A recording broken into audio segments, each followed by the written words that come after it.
Hello, everyone, and welcome to episode number 79 of Micaiah World Reviews. I'm, of course, the Tona Micaiah, Master of Minds and of Men, and I present you with another one of my famous months of action. Last week we looked at the films of Werner Herzog.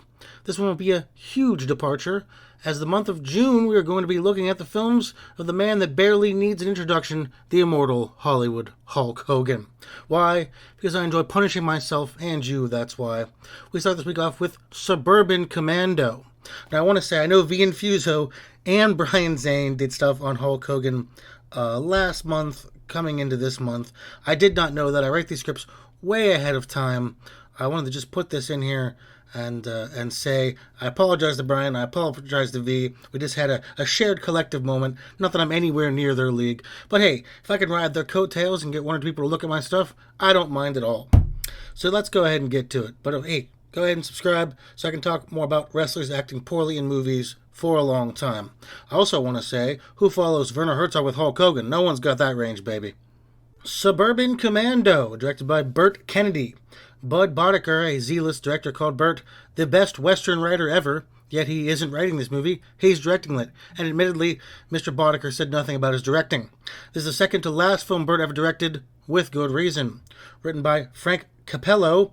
Now, sometime later, he wrote the comic movie Constantine, which, of course, famously, Constantine is a blonde, Sting-looking, chain-smoking, swearing, gruff British magician. So he casted Keanu Reeves for the part.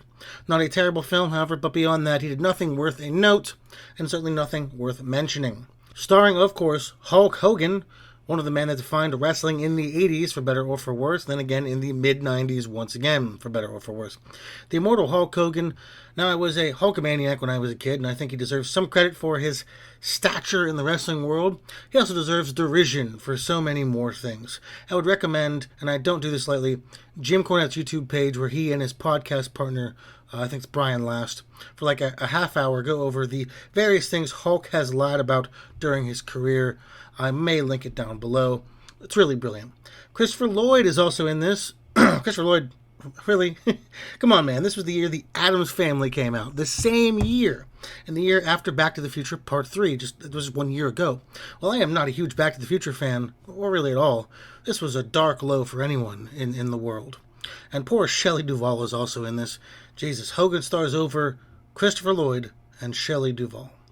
Release date for this was October 4th, 1991, when it came out the same week. The Super, Joe Pesci is a weak-willed slumlord who has to live in one of his own buildings. What can I say about this? What can I add to that? Does that sound good to you? Appealing? No, it's not. And By the Sword, a Touchstone film. Touchstone as being the first feature film about fencing, not from Touchstone Pictures, where Eric Roberts and F. Murray Abraham are fencers. Yeah, alright, I mean, it exists, and it's about fencing. What can I say? As for the plot, we open on a Star Wars A New Hope. Not a joke or a parody. It's a straight-up rip-off scene with the Star Destroyer flying past and whatnot, right at the beginning. We meet our villain, General Suitor, who is taking over planets one by one. Is clearly your Darth Vader stand-in. He has some kind of planet president hostage until Shep Ramsey, who is Hulk Hogan, shows up and is nigh unstoppable. Until he isn't. And there's some back and forth. But in the end, Shep takes out the whole ship, including Suitor and the president guy. So whatever. This leads to Shep being told to take some time off by his boss, I guess, and Shep damages his ship, so now he has to take 6 weeks off on Earth. So, of course, he lands in California, conveniently in an old discotheque that has working power, so his ship can begin charging. This is where we meet Charlie, Jenny, and the kids. The kids don't need names. They aren't important. Charlie is an architect of some design, of course he is, and his boss emasculates him in only the way Larry Miller can. He's also having a hard time paying the bills. So does his wife get a job? No, she turns their garage into a spare room and rents it out to who? To whom, you ask? To Shep Ramsey, of course, who says he is from France. This leads to the middle part of the movie, where for about 40 minutes we just have a series of wacky goings-ons, which include Shep steals some clothes from a redneck, a la Terminator, and helps the man's dog who was stuck in the truck. Shep learns to skateboard, bonding with some local kids, and fires a skateboard into space somehow. He handles the rowdy NASCAR racing neighbors, not Roddy Piper, though I wish it would have been. He beats up a mime, and there's a running gag about cats stuck in a tree. Despite all these things inexplicably making Shep likable to the family, Charlie still isn't sure, and follows Shep to his ship, where he plays around with some alien stuff behind Shep's back. This causes Suitor's men to know where Shep is and to send some bounty hunters after Shep, one of whom is the Undertaker. Shep dispatches these men after a lengthy brawl, but somehow Suitor is alive and fine and on Earth. During another lengthy fight, Suitor is revealed to be a giant, cool-looking lizard alien. None of that matters. Thanks to the combined force of Charlie's brains and Shep's brawn, the day is won. Shep leaves and Charlie quits his job. To be his own man, I suppose. And that's the film. So yeah, I have a few things to say about this movie. The pacing was all over. It was a complete and total mess. The first 20 minutes are all set up like it's all Shep coming to Earth, who Charlie is fine. It's all fine. Then the next 45 minutes, nothing happens. It's all shtick. It's all these strange bits and waiting for the Undertaker to come to Earth. None of these bits are funny. I don't totally understand why they are supposed to endear Shep to us, nor to the family. Sure, some of the people he dealt with were jerks, but some weren't. And he kills a cat, probably. I was supposed to think he's some kind of fish out of water, but I'll get why that doesn't make sense shortly. But then the end comes out of nowhere. Suitor is fine, and he's on Earth. It begs the question, why are they hunting Shep? He's out of commission for at least 6 weeks. If you're the bad guys, go back to doing your bad guy stuff. Regroup, prepare. This guy's your big threat, but he can't do anything for an extended period of time. So you have an advantage. Why send anyone after him? Why go yourself? Whatever. Let's talk about the characters. Starting with the best character and my favorite person in this movie, Larry Miller. Who is Larry Miller, you ask? He plays the boss, of course, because he plays the same exact character in everything from the evil doorman in Seinfeld to the boss in Dilbert, to the dad in 10 Things I Hate About You. He's brilliant in this, and if you've seen him, you know exactly what you're going to get. He's the only person in this with any real personality or, frankly, story arc. He wants to deal with some Japanese investors. It's always Japanese investors back then. And he needs Charlie to help. This leads to a really strange meeting that takes all night. And when they come back to it, Larry is just talking about kaiju movies with the Japanese investors, Godzilla, Rodan, Mothra. I love it. He has all these detailed computer files on all his employees. Find out Charlie was born in 1948, is a Presbyterian, and a Democrat. He has $2,542 in savings, and his health is worth $25,000. Yes, I did have to stop and look at all of that. Beyond him, Charlie is a waste. Christopher Lloyd has no agency and does virtually nothing but be a wimp, then sneak around, then quit his job, which is weird because he started the movie wanting a raise, and by the end, he gets some confidence, and he has his boss over a barrel. He could easily ask for a ton more money. Hell, make him partner. Shep didn't teach him to be self-reliant. He just taught him, well, I don't really know. We're supposed to presume confidence, but that doesn't mean stupidity. His wife, Shelley Duvall, is also useless. She tries to be sexy and mentions watching Dr. Ruth, which I liked both of those. They were quite funny. And she tries to give Charlie some confidence, but that's about the end of her role. The kids do even less. I don't even remember their names, nor do they have much speaking roles. Hogan, Shep, he was exactly what you'd expect here. He grunts, he looks constipated and confused. He isn't very good, though I wouldn't say he's exceptionally bad.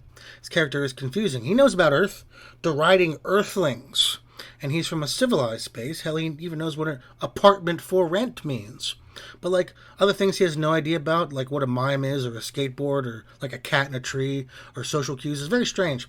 He's not a barbarian, he's an alien who obviously has normal-ish humanoid customs. Hell, they have interstellar space travel. It comes off as uneven in character, but really, he isn't just there, and that's the whole movie. I mean, he's just there. That's kind of the whole movie. He just exists. It doesn't offend me, even when he's trying to do Spaceballs at the beginning. It certainly isn't the worst acting I've seen him do, all things considered. I have a sneaky suspicion we'll see more, worse coming up this month. The Undertaker and the other guy as bounty hunters are stupid and wasted. Taker has a baby voice, like his voice is that of a small child, and I don't know why. And he uses one of the props from the Ghostbusters. Yeah, I can see why he didn't do many movies after this. Ed Leslie, Brutus the Barber Beefcake, is in this as well. He's one of Hogan's best buddies, so this won't be the last time we see him. Soundtrack bad, and slightly offensive. It borders on Star Wars MIDI parody. Like I said, they have this kind of I want to ape Spaceballs thing a little bit, but overall it's pretty bad. The theme song, however, aptly titled It's a Nice Place to Live, but I Wouldn't Want to Visit, features Hulk Hogan himself singing on it. Well, more talking. Well, other people sing. It borders on hilarious. But this isn't underwhelming to bad soundtrack. Overall, this was just there. It was a middling and mostly boring, but not quite like Trauma-esque level of bad film you might expect. It's a totally harmless film that is more likely to put a kid to sleep than to make them mad. I think it was good to a good one to lean us into a Hogan kind of movie, what we might expect from the Hulkster in the Hollywood setting? And the answer is tepid, lukewarm, useless. I'm going to be seeing what Hulk was doing in wrestling at the same time each of these movies came out. We were getting him wrestling Ric Flair on the house show circuit for the WWF before losing the World Heavyweight title to The Undertaker at the Survivor Series 1991, before winning it back like 10 days later at like Tuesday in Texas. Now that's my take on Suburban Commander. Not the worst movie, not even the worst Hulk Hogan movie, but certainly not worth seeing. Well, that was week one of our grand Hogan movie reviews with Suburban Commando. Would you like to see a Predator movie featuring Dutch, Arnold, and Shep from this? Let me know down below. Also, if you've gotten some fan fiction about that, let me also know. Also, follow me on Instagram under Demon Peaks for daily Twin Peaks memes. Check out my podcast, the Dark Peaks Podcast. Be back next week where we look at more bleached hair, more tanning, more steroids, more Hogan with Mr. Nanny. This has been the Tone of Micaiah. Don't forget to subscribe, and thank you very much.